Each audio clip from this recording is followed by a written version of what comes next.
நேற்றையிலேருந்து ஆரம்பிச்சிருக்கிறோம். இன்னைக்கு ஒரு நாள் இருக்கு, இனி நாளைக்கு 4 மணி நேரம். அந்த 3 நாளில் எல்லாத்தையும் வந்து 4 நாளில் எல்லாத்தையும் கம்ப்ளீட் பண்ண சொல்லியிருக்கிறாங்க. புகையிலை மற்றும் போதைப் பொருட்கள் நடமாட்டத்தை கட்டுப்படுத்த பல சட்டங்கள் தமிழகத்தில் நடைமுறையில் உள்ளன. ஒன்று வந்து போதை மற்றும் உள வெறியூட்டும் சட்டம், அதாவது narcotic drug and psychotropic substances act. போதை மருந்து மற்றும் இறக்குமதி செய்வது, உட்கொள்வது குற்றமாகும். அதற்கான தண்டனை ஓராண்டு முதல் ஆயுளாண்டு தண்டனை விதிக்கப்படும். சிகரெட் மற்றும் புகையிலை தடை சட்டம் பிரிவு 6A படி விற்பனை செய்வது மற்றும் பிரிவு 6B படி பள்ளி வளாகத்திலிருந்து 100 யார்ட்ஸ் தூரத்திற்குள் புகையிலை பொருட்களை விற்பனை செய்வது தடையின்படி குற்ற நடவடிக்கை மேற்கொள்ளப்படும். இளஞ்சிறார் பராமரிப்பு மற்றும் பாதுகாப்பு சட்டம் பிரிவு 77 படி இளஞ்சிறார்களுக்கு புகையிலை மற்றும் போதைப் பொருட்களை அபராதத்துடன் குறைந்தபட்சம் 7 ஆண்டுகள் வரை சிறை தண்டனை வழங்கப்படும். தமிழ்நாடு புகைப்பிடித்தல் மற்றும் எச்சில் துப்புதல் தடை சட்டம் பிரிவு 7 2/9 2 படி பள்ளி வளாகத்திலிருந்து 100 யார்ட்ஸ் தூரத்திற்குள் எந்த விதமான புகையிலை சிகரெட் பொருட்களை விற்பனை செய்வது குற்றமாகும்.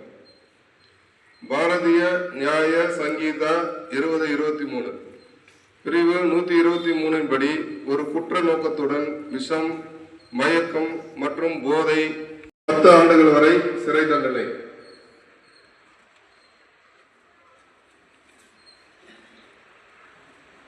புகையிலை மற்றும் போதைப் பொருட்கள் இல்லாத தமிழ்நாட்டை உருவாக்க தமிழக அரசால் ட்ரக் ஃப்ரீ ஆக்கப்படும்.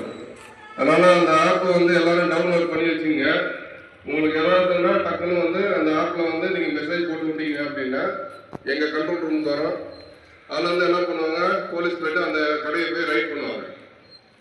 நீங்கள் யார் போட்டீங்க அப்படின்ற விவரம் வந்து யாருக்கும் சொல்ல மாட்டாங்க. போதைப் பொருட்களால் கீழ்கண்ட பல்வேறு ஆனால் போதையிலிருந்து எழுந்து வர்றதுக்குள்ள சரியா போயிடுவாங்க அவங்க. மனசோர்வு, அதுக்கடுத்து பதற்றம், அதுக்கப்புறம் தற்கொலை முயற்சி, ஆளுமை தன்மை குறைவு, ஞாபக மறதி, வலிப்பு நோய், பாலியல் மற்றும் மனித உடலுடன் எதிரான குற்றங்களில் ஈடுபடுதல், கல்லீரல் நோய், நரம்பு தளர்ச்சி, மலட்டுத்தன்மை ஏற்படுத்தல், இதுமாரி நோய்கள்லாம் வந்துடும். கடைசியில் வந்து என்ன ஆகும்னா டெத் ஆகிடும். அப்போ வீட்டுக்கு வந்து ஒரு ஆள் இறந்துட்டாருன்னா அந்த வீடு என்ன ஆகும்? இப்போ அப்பா வந்து நமக்கு வந்து எல்லாமே அவர் தான் ஆணி வேறு. அவரே போயிட்டாருன்னா அதுக்கப்புறம் என்ன இருக்கு? அந்த குடும்பம் பேசி நல்வழிப்படுத்த முயற்சி பண்ணணும். நீங்கள் நல்வழிப்படுத்த முயற்சி பண்ணலாம் அப்படின்னா உங்கள் ஃப்ரெண்ட்ஸ் கிட்ட சொன்னீங்கன்னா அப்புறம் டீச்சர்கிட்ட போவோம், போலீஸ் கிட்ட போவோம். எனவே தேசத்தின் வருங்கால தூண்களான மாணவர்களை புகையிலை மற்றும் போதை பழக்கத்திற்கு ஆளாகாமல் தடுக்கும் நோக்கம் இறுதியாக மரணம் ஏற்படும். இளைய வயதிலேயே மரணம் ஏற்படுவதற்கான அதிக வாய்ப்புகள் இதில் இருக்குது அப்படின்றது நீங்கள் தெளிவாக சொல்லியிருக்காரு. ஸோ போதைப் பொருள் எங்கே கண்டெடுத்தாலும் நீங்கள் எங்கே பார்த்தாலும் உடனடியாக அந்த ஆப்பின் மூலமாக தெரிவிக்கணும். நம்ம சொந்தக்காரங்க யாராவது அதை பயன்படுத்துகிற மாதிரி இருந்தாக்கா வரலன்னாக்கா அதுக்குன்னு ஒரு சில அமைப்புகள் இருக்கு. அந்த அமைப்புக்கிட்ட அவங்கள ஒப்படைச்சிட்டாக்கா அவங்கள வந்துட்டு குணப்படுத்திடுவாங்க. இதுதான் இந்த போதைப் பொருளுடைய விழிப்புணர்வுடைய முக்கிய நோக்கம். இதில் பார்த்தீங்கன்னா ஒருத்தர் தப்பு பண்ணுறாங்க அப்படின்னா என்ன வேணும்? அவங்களுக்கு தைரியம் வேணும். கரெக்டாக அந்த தைரியத்தை கொடுக்குறது எது? இந்த போதைப் பொருளை கொடுக்கும். போதைப் பொருளை கொடுத்தோன்னே தைரியத்தில் என்ன பண்ணுவான்? ரோட்டில் வந்து ஒரு பொண்ணு நடந்து போயிட்டே இருக்கும். இவன் சரக்கு அடிச்சிருப்பான், இல்லைன்னா கஞ்சா போதையில் இருப்பான். ஒன்று என்ன பண்ணோம், அவனுக்கு எது நடந்தாலும் என்னன்றது தெரியாது. போவான், கழுத்தில் இருக்க செயினாக இருப்பான். நல்ல வேலை செயினோட போயிடுச்சுன்னா பரவாயில்ல.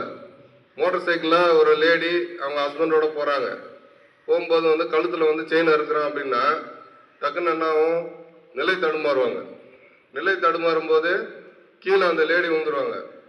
அந்த மோட்டர் சைக்கிள் சக்கரத்திலே வந்து அவங்களுக்கு வந்து அடிப்படலாம். இது ஒரு இதனால என்ன ஆகும்? சீரியஸ் கிரைம்னு வருவாங்க. சரியா? அப்புறம் நம்ம அவனை பிடிச்சி விசாரிப்போம். அப்பா அம்மா சரி, இப்போ பிளட்ஜ் எடுத்துக்கலாமா?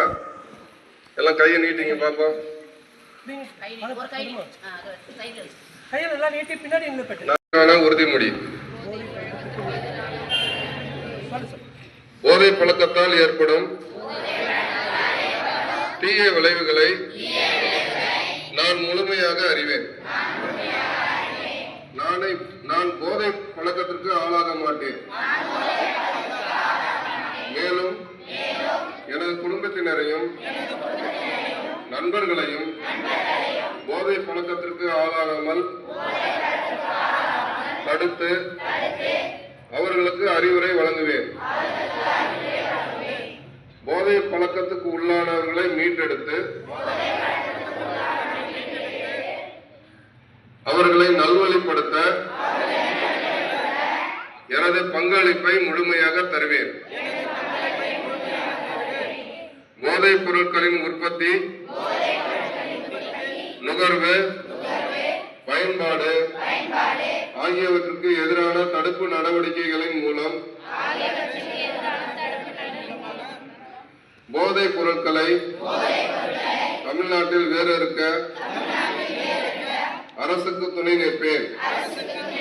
வாழ்விற்கும் நான் அர்ப்பணிப்புடன் பங்கேற்றுவேன் என்று உளமாற உறுதியளிக்கிறேன். கொடுத்த உறுதிமொழியை ஏற்றுக்கொள்ள மாணவர்களுக்கு கூட வந்த அன்பு ஏசியா அவர்கள் இந்த நாளில் வந்திருக்கிறார். உள்ளபடியே நம்முடைய பள்ளிக்கு மகிழ்ச்சி அளிக்கிறது.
விழிப்புணர்வு எடுத்துட்டு போறோம்க்கா. அதனால நம்ம கடைக்கு எந்த ஒரு சின்ன தவறு எது இருந்தாலும் போதை சம்பந்தமா நீங்களும் சரி மாணவர்களும் சரி நீங்க கண்டிக்கணும். அதே மாதிரி நீங்களும் இங்க எந்த ஒரு சின்ன அசம்பாவிதங்களை கூட நடக்காத அளவுக்கு பாத்துக்கோங்க.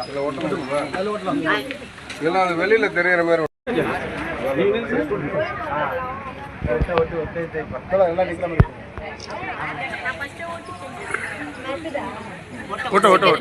ஸ்டிக்கர் தான் நல்லா தேய்ச்சி விடுப்பா.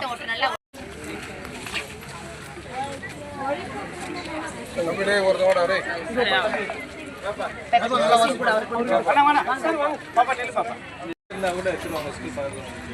சாரி நான் உள்ள விட்டேன். இல்ல ஓகேண்ணா.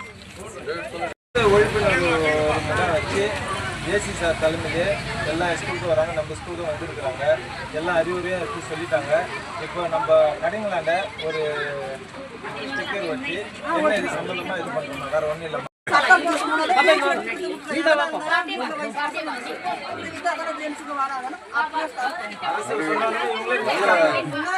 நல்ல விஷயம் மேடம் நீங்க போங்க மேடம்.